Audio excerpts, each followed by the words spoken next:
Hello friends, എല്ലാവർക്കും ഞങ്ങളുടെ പുതിയൊരു വീഡിയോയിലേക്ക് സ്വാഗതം. ഇപ്പം ഞങ്ങൾ നിൽക്കുന്നത് ഞങ്ങളുടെ വീടിൻ്റെ തൊട്ടടുത്തുള്ള ഒരു സ്ട്രോബെറി ഫീൽഡിലാണ്. കാര്യം പറഞ്ഞാൽ ജർമ്മനിയിൽ എത്തിയിട്ട് ഒരു 3-4 കൊല്ലമായെന്ന് പറഞ്ഞാലും സ്ട്രോബെറി പ്ലക്ക് ചെയ്യണം എന്നൊരു ഭയങ്കര ആഗ്രഹമായിരുന്നു. പക്ഷെ സമയം ഞങ്ങൾക്ക് കിട്ടിയില്ല. എന്താണ്ട് ഈ തവണയാണ് അതിനുള്ള ഭാഗ്യം സിദ്ധിച്ച്. ഇന്നിപ്പം സാറ്റർഡേ ആണ്, നല്ല കാലാവസ്ഥയാണ്. മക്കളെയും കൂട്ടി ഞങ്ങൾ ഇവിടെ സ്ട്രോബെറി ഫീൽഡിൽ വന്നിരിക്കുകയാണ്.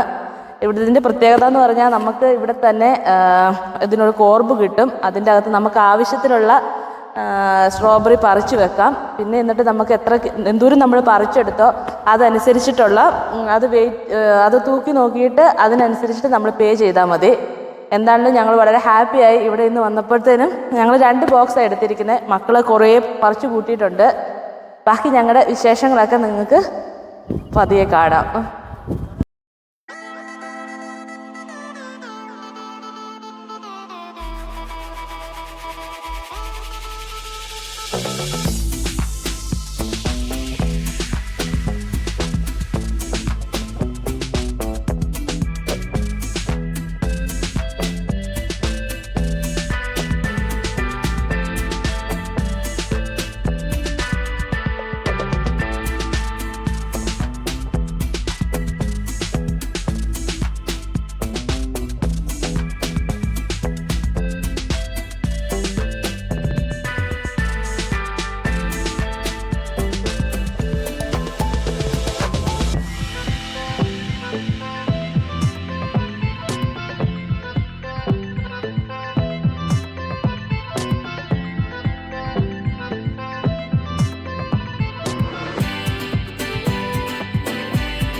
അപ്പം ഞങ്ങളുടെ ഇന്നത്തെ സ്ട്രോബെറി പ്ലക്കിംഗ് ഇവിടെ അവസാനിച്ചിരിക്കുന്നു. ഞങ്ങൾ ഏകദേശം 2 കോർബിൽ നിറച്ചും സ്ട്രോബെറി പറിച്ചു. കുറേയൊക്കെ സ്ട്രോബെറി ഞങ്ങൾ ഇവിടെ ഇരുന്ന് തന്നെ തിന്നു, മക്കളും കഴിച്ചു. എന്തായാലും നല്ല അടിപൊളി സ്ട്രോബെറിയാണ് കേട്ടോ. നമ്മൾ കടയിൽ നിന്ന് വാങ്ങിക്കുന്നതിനെ വെച്ച് നോക്കുവാണെങ്കിൽ ഇത് നല്ല ജ്യൂസിയാണ്, നല്ല സ്വീറ്റാണ്. വായിലിടുമ്പോൾ അങ്ങ് അലിഞ്ഞു പോകുന്ന പോലത്തെയാണ്. മക്കൾക്കൊക്കെ ഇഷ്ടപ്പെട്ടു. ഞങ്ങളുടെ ഒപ്പം വന്ന കുറേ പേരൊക്കെ തിരിച്ചു പോയി. ഇതൊരു വലിയ ഫീൽഡാണ്. ഇപ്പം പുറകിൽ നോക്കി അറിയാം, ഇവിടെ ഒരു 10-20 കാറുകളിൽ ആളുകളൊക്കെ വന്നു. ഞങ്ങളുടെ ഒപ്പം വന്നവരൊക്കെ തിരിച്ചു പോയി. ഞങ്ങളിങ്ങനെ ഫോട്ടോയൊക്കെ എടുത്ത് ഇങ്ങനെ നിൽക്കുമായിരുന്നതുകൊണ്ട് ഇച്ചിരി കൂടി താമസിച്ചു.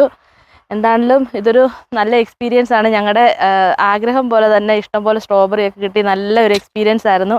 അടുത്തുള്ള നമ്മുടെ കൂട്ടുകാരൊക്കെ സമയം കിട്ടുമ്പോൾ മക്കളെയൊക്കെ ആയിട്ട് വന്ന്, ഒത്തിരി പേരൊക്കെ ഇങ്ങോട്ട് വന്നിട്ടുണ്ടാകും. എങ്കിൽ പോലും ഇതൊരു നല്ല സ്ഥലമാണ്. എല്ലാവരും ഇങ്ങോട്ടേക്ക് ക്ഷണിക്കുന്നു.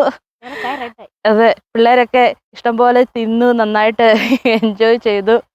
അപ്പം ഞങ്ങളിവിടെ നിർത്തുകയാണ്. ഇനി ഞങ്ങൾ ബാക്കിയൊക്കെ വീട്ടിൽ ചെന്നിട്ട് കഴിക്കാൻ പോകുന്നു. അപ്പം ശരി, ബൈ.